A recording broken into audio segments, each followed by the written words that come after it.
नमस्कार। हिंदी के YouTube channel पर आप सभी का स्वागत है। मैं राजकुमारी सेन, सह आचार्य हिंदी, सेठ मुरलीधर मान सिंह का राजकीय कन्या महाविद्यालय भीलवाड़ा। आज हम कबीरदास जी की साखी उसके अंतर्गत मन को अंग का अध्ययन करेंगे कि जिसमें कबीरदास जी ने मन को वश में रखने के लिए कहा है कि मन को वश में रखकर ही ईश्वर का सुमिरन कर मोक्ष जो है वह पाया जा सकता है। तो सबसे पहले हमें अपने मन को अपने वश में रखना होगा, और मन को वश में रखते हुए कि जब मन वश में रहेगा तभी वह ईश्वर की भक्ति करता हुआ कि आत्मा जो है वह परमात्मा से मिल जाएगी। तो यहाँ इसी प्रकार मोक्ष प्राप्त करने के लिए मन को वश में रखने की मन को वश में रखने की बात कही है। कबीरदास जी कहते हैं कि मन के मते न चालिए, छाड़ी जीव की वाणी, ताकू केरे सूत ज्यों उल्टी अपूठा आणी। कि इस साखी के माध्यम से कबीरदास जी मन को वश में रखने के लिए कहते हैं, और मन को वश में रखते हुए करने की बात कहकर कहते हैं कि हे मनुष्य, कि तुम्हें अपने मन के कहे अनुसार कार्य नहीं करना चाहिए, तुम्हें मन के अनुसार नहीं चलना चाहिए। आगे कहते हैं कि उन जो जीवात्माएं हैं, उन सांसारिक जीवात्माओं की आदत को तुम छोड़ दो, जो मन के अधीन रहकर इस संसार सागर में भटकते रहते हैं।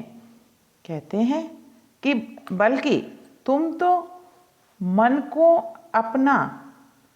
को वश में करके उसे अपना सेवक समझो, और इसकी जो सांसारिक विषय वासनाएं हैं, उन विषय वासनाओं की जो गति है उसे तुम उल्टा कर दो, और राम नाम का जाप उसी प्रकार से करो जैसे सूत काटने वाला सूत को लंबा खींचकर पुनः तकुए पर लपेटकर उसे सूक्ष्म आकार प्रदान करता है। तो हमें भी उसी प्रकार मन को अपने वश में करना होगा। आगे कहते हैं कि मन गोरख मन गोविंदो, मन ही औघड़ होई, जे मन राखे जतन करी, तो आपे ही करता सोई। कि इस साखी के माध्यम से कबीरदास जी कहते हैं कि मन को वश में रखते हुए हमें कि मन के उपाधि से ही ईश्वर, गुरु, जीव, साधक आदि भिन्न भिन्न जो रूप हैं, उन रूपों में वह ईश्वर जो है दिखता है। तो इसीलिए कहते हैं कि मन ही सब कुछ है, कि मन ही गोरखनाथ है, मन ही गोविंद है, और मन ही औघड़ मार्गी संत है। अथवा वो कहते हैं कि यह जो मन है, यह मन ही जिसने मतलब यत्न प्रयत्न पूर्वक जिसने अपने मन की शक्ति को नियंत्रित कर लिया, मन को वश में कर लिया, कि जो मन वह शक्ति है जो कहते हैं कि विश्व का सृजन करती है, और कि इस अवस्था का जो अहंकार है, वह अहंकार ही वास्तव में सृष्टा है। तो इसे मन में मतलब मन को ही सब कुछ कहा गया है, और इसीलिए कहते हैं कि हमें इस मन को ही वश में रखना होगा, और जब मन वश में होगा तो स्वतः ही ईश्वर की कृपा या ईश्वर की प्राप्ति, सामीप्य हमें प्राप्त होगा। आगे कबीरदास जी कहते हैं कि कबीर मन गाफिल भया सुमिरन लागे नाही, घणी सहेगा सांसना जम की दरगाह माही। कि यहाँ कबीरदास जी कहते हैं कि जब तक हमारा मन जो है वह मोह माया के अधीन होगा, और मोह माया के अधीन होने पर जो कष्ट उठाने पड़ेंगे, तो कह रहे हैं कि उन कष्टों से बचने के लिए हमें इस पर नियंत्रण करना आवश्यक है। कबीरदास जी कहते हैं कि यह जो मन है, यह मन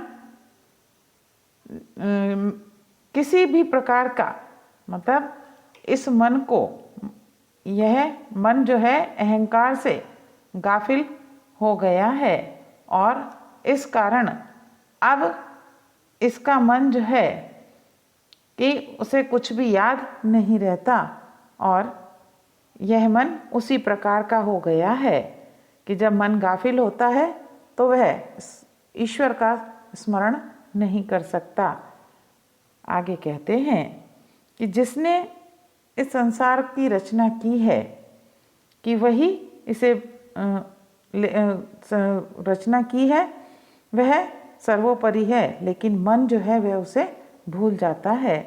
आगे कहते हैं कि इस प्रकार इस संसार सागर में रहते हुए, मन के अधीन रहते हुए, कि मनुष्य जो है, जीव जो है, अनेक प्रकार के कष्ट प्राप्त करता है, और कि जब मृत्यु होगी, कि मृत्यु के पश्चात कि वह जब यमराज के दरबार में पहुँचेगा तो वहाँ भी उसे सुख प्राप्त नहीं होगा, बल्कि उसे वहाँ तरह तरह के कष्ट उठाने पड़ेंगे। तो यहाँ कहते हैं कि यदि हमें इन सब से बचना है तो ईश्वर का स्मरण करना होगा, मन को वश में करना होगा और ईश्वर के स्मरण में लगाना होगा। आगे कहते हैं कि कबीर मन पंथी भया बहुतक चढ़िया आकाश, ऊहा ही ते गिरी पड़िया मन माया के पास। कबीरदास जी कहते हैं कि यह जो मन है, कि यह मन रूपी जो पक्षी है ऊंचे आकाश में चढ़ जाता है। कहने का तात्पर्य कि इस संसार सागर में रहते हुए जीव जो है अनेक प्रकार की सिद्धियां प्राप्त कर लेता है। आगे कहते हैं कि किसी भी प्रकार की जो सिद्धियां जब उसे प्राप्त हो जाती है, तो उन सिद्धियों को प्राप्त करने के पश्चात उसमें अहंकार के भाव नहीं होने चाहिए। कहते हैं कि जब मन में अहंकार के भाव आ जाते हैं तो ऊपर की ओर गया हुआ, आकाश की ओर चढ़ा हुआ व्यक्ति नीचे की ओर आ जाता है, और वह फिर जो है माया में, मोह माया में लिप्त हो जाता है। कहने का तात्पर्य है कि उच्च पद को प्राप्त करके व्यक्ति की, जब तक व्यक्ति के मन से अहंकार नहीं चला जाता, जब तक व्यक्ति के मन में अहंकार के भाव रहते हैं, तब तक वह माया के, मोह माया के बंधन में बंधा रहता है, पड़ा रहता है। तो इसीलिए यहाँ कबीरदास जी कहते हैं कि जीवात्मा को अहंकार का नाश करते हुए, अहंकार का शमन करते हुए उच्च आकाश में, तो उच्च भूमिका पर पहुंचने का प्रयास करना चाहिए। कि व्यक्ति जब अहंकार नहीं रखेगा तो स्वतः ही ईश्वर की कृपा जो है उसे प्राप्त हो जाएगी। कि यहाँ उपमा, रूपक आदि अलंकार हैं। आगे कबीरदास जी कहते हैं कि करता था तो क्यों रया, अब करी क्यों पछताई, बोवे पेड़ बबूल का अम्ब कहाँ ते खाई। कि यहाँ कबीरदास जी जो है वह कर्म को महत्व देते हुए बतलाते हैं। कहते हैं कि हे जीव, हे मनुष्य, कि जिस समय तूने ये बुरे कर्म किए उस समय तुझे इस बात का जरा भी आभास नहीं रहा कि तुम जो कार्य कर रहे हो वह ठीक नहीं है, कि हमें ऐसे कार्य, बुरे कर्म नहीं करने चाहिए। क्योंकि वो कहते हैं कि जो कर्म हमने किए हैं उन किए हुए कर्मों का फल हमें भुगतना पड़ता है। इसलिए अपने द्वारा किए गए बुरे कर्मों का के परिणाम स्वरूप जो दुख प्राप्त होता है, उस दुख को प्राप्त होने पर हमें पछताना नहीं चाहिए। कहते हैं, कबीरदास जी कहते हैं कि तुमने अपने बुरे कर्मों से, कुकर्मों से बबूल का वृक्ष बोया है, तो अब उस बबूल के वृक्ष पर आम के फल जो हैं वह कहाँ से लग सकते हैं, कि उस बबूल के पेड़ से तुम मधुर आम्र फल नहीं खा सकते हो। तो कह रहे हैं कि जो कार्य तुमने कर लिया, कुकर्म तुमने किया, उस कर्म को करने के पश्चात अब तुम क्यों पछता रहे हो। तो यहाँ कबीरदास जी इस साखी के माध्यम से बतला रहे हैं कि किए गए कर्मों का परिणाम हमें प्राप्त होता है तो उस पर हमें पछताना नहीं चाहिए, क्योंकि ये सब हमारे किए हुए कर्म का ही प्रतिफल है जो हमें दुखों के माध्यम से, कष्टों के माध्यम से प्राप्त हो रहा है। आगे विरह को अंग, कि यहाँ कबीरदास जी ने कि जो आत्मा जब उस परमात्मा से अलग हो जाती है और इस संसार सागर में अनेक प्रकार के कष्ट उसे जब प्राप्त होते हैं, तो कहते हैं कि यहाँ पर उस संसार सागर में विरहिणी आत्मा जो है, वह विरहिणी आत्मा उस ईश्वर की कृपा के लिए व्याकुल होती है। यहाँ उसी का वर्णन किया गया है कि कबीरदास जी कहते हैं कि विरहिणी उभी पंथ सिरी, पंथी बूझे धाई, एक शब्द कही पीव का, कब्र मिलेंगे आई। कि कबीरदास जी कहते हैं कि वे विरहिणी आत्मा जो है कि मार्ग के एक सिरे पर खड़ी होकर राहगीरों से या आने जाने वालों से पूछती है कि मुझे मेरे प्रियतम परमात्मा का कि संदेश बतला दो कि वे कब आकर मुझे दर्शन देंगे, कब आकर वे मुझसे मिलेंगे। तो यहाँ परमात्मा के दर्शन के लिए जो साधक है वह अनेक मार्गों के अनुयायियों से उस परमात्मा के दर्शन करने का उपाय पूछ रहा है। कि यहाँ कवि ने साधक की कि परमात्मा से मिलने की जो उत्कंठा है उसको अभिव्यक्त किया है। आगे कवि कहते हैं कि यहु तन जालो मसी करो, जो धुआ जाई सरगी, मतीवे राम दया करे, बरसी बुझावे अग्गी। कि यहाँ इस साखी के माध्यम से कबीरदास जी कहते हैं कि ईश्वर का, उस परमात्मा का विरह इतना असहनीय हो गया है कि वह इस शरीर को ही जला करके राख कर देना चाहते हैं। तो यहाँ उसी विरह का वर्णन करते हुए कबीरदास जी कहते हैं कि मेरे लिए उस परमात्मा का विरह इतना असहनीय हो गया है कि मन जो है वह ऐसा करता, सोचता है कि इस शरीर को जालो यानी जलाकर कि राख बना दूं, ताकि इस शरीर के जलने से उत्पन्न जो धुआं है वह स्वर्ग तक, सरगी यानी स्वर्ग तक पहुंच सके और मेरे इस विरह के विरह की दाह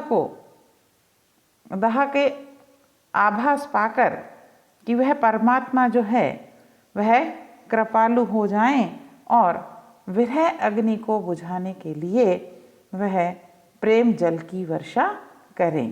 कि यहाँ इस प्रकार कि कबीरदास जी जो है वह उस परमात्मा की दयालुता का वर्णन करते हुए कहते हैं कि वह जो परमात्मा है वह अपने भक्तों पर कृपा अवश्य करते हैं। तो इसीलिए कहा कि वह विरह अग्नि को बुझाने के लिए वह परमात्मा प्रेम जल की वर्षा करेंगे। तो यहाँ अतिशयोक्ति, अनुप्रास आदि अलंकार हैं। आगे कहते हैं, विरह भुवंगम तन बसे मंत्र न लागे कोई, राम वियोगी ना जीवे जीवे ते बोरा होई। इस साखी में कबीरदास जी ने कि परमात्मा के विरह में कि जो आत्मा है उस आत्मा की जो दशा होती है उसका वर्णन करते हुए कहते हैं कि विरह रूपी भुवंगम यानी सर्प कि विरह रूपी जो सर्प है वह इस तन में आकर बस गया है और अब वह निरंतर इसे डसता रहता है कि अब इस तन पर किसी भी प्रकार के मंत्र जो हैं वह अपना प्रभाव नहीं डालते। उन मंत्रों का भी कोई असर जो है इस तन पर नहीं होता। आगे कहते हैं कि राम से विमुख हुआ कि उस परमात्मा के से दूर हुआ वह जो कबीरदास जी कहते हैं कि उस परमात्मा से अलग होकर यह जीव जो है नहीं जी सकता। कि जितने दिन भी वह जीता है उतने ही दिन वह पागल ही रहता है और कि वह व्यक्ति सांसारिक विषय वासनाओं को ग्रहण करने के पश्चात पागल सा हो जाता है। कि आगे कवि कहते हैं, आंखड़ियाँ झाई पड़ी पंथ निहारी निहारी, जीवड़ियाँ छाला पड़िया राम पुकारी पुकारी। कि इस साखी के माध्यम से कबीरदास जी जो है वह कहते हैं कि विरहिणी आत्मा की जो दशा है उसका वर्णन किया गया है और उसका वर्णन करते हुए कबीरदास जी बतलाते हैं कि प्रियतम के उस परमात्मा के आने के मार्ग को देखते देखते जो विरहिणी आत्मा है उस विरहिणी आत्मा की नेत्रों की जो ज्योति है वह धूमिल पड़ गई है और आँखों के आगे अब अंधेरा सा छाने लगा है।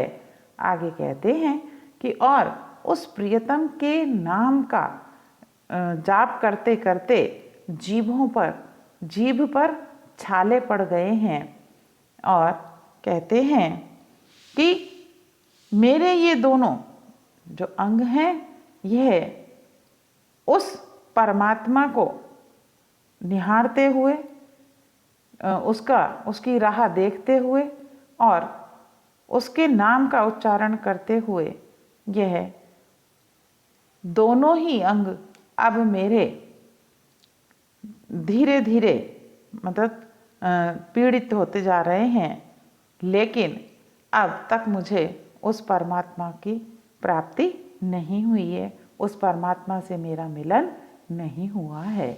आगे कहते हैं, हंसी हंसी कंत न पाइए, जिनी पाया तिनी रोई, जो हासे ही हरि मिले तो नहीं दुहागनी कोई।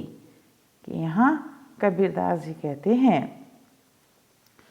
कि ईश्वर की प्राप्ति जो है वह कबीरदास जी कहते हैं कि हमें हंस हंस करके अर्थात जीवन का आनंद उठाते हुए सांसारिकता में रहकर उस परमात्मा को प्राप्त नहीं किया जा सकता। कहते हैं कि जिन्होंने भी उस परमात्मा को प्राप्त किया है उन्होंने उसे रो रो कर ही पाया है। तो यदि कि हंसी से ही परमात्मा मिलते हों तो कोई भी व्यक्ति दुर्भागा नहीं होगा। कहने का तात्पर्य है कि यदि विषय वासनाओं में लिप्त रहकर जीव को, मनुष्य को यदि परमात्मा मिल जाते तो संसार में कोई भी व्यक्ति दुराग्नि अर्थात उस परमात्मा के प्रेम से वंचित नहीं होता। कहने का तात्पर्य कि इस संसार सागर में आकर मनुष्य का मन सहज ही विषय वासनाओं में लिप्त हो जाता है, तो विषय वासनाओं में लिप्त रहते हुए उस परमात्मा को नहीं पाया जा सकता। कि उस परमात्मा को यदि पाना है तो उसके लिए सांसारिक विषय वासनाओं का त्याग करना ही होगा और उस परमात्मा का सामीप्य हमें पाना होगा। कि यहाँ कबीरदास जी कहते हैं कि साधना और प्रेम से ही ईश्वर की प्राप्ति हो सकती है। कि जिस किसी ने भी उस ईश्वर को पाया है उसने जीवन में सांसारिकता को त्याग कर अनेक कष्ट उठाते हुए उस परमात्मा को पाया है।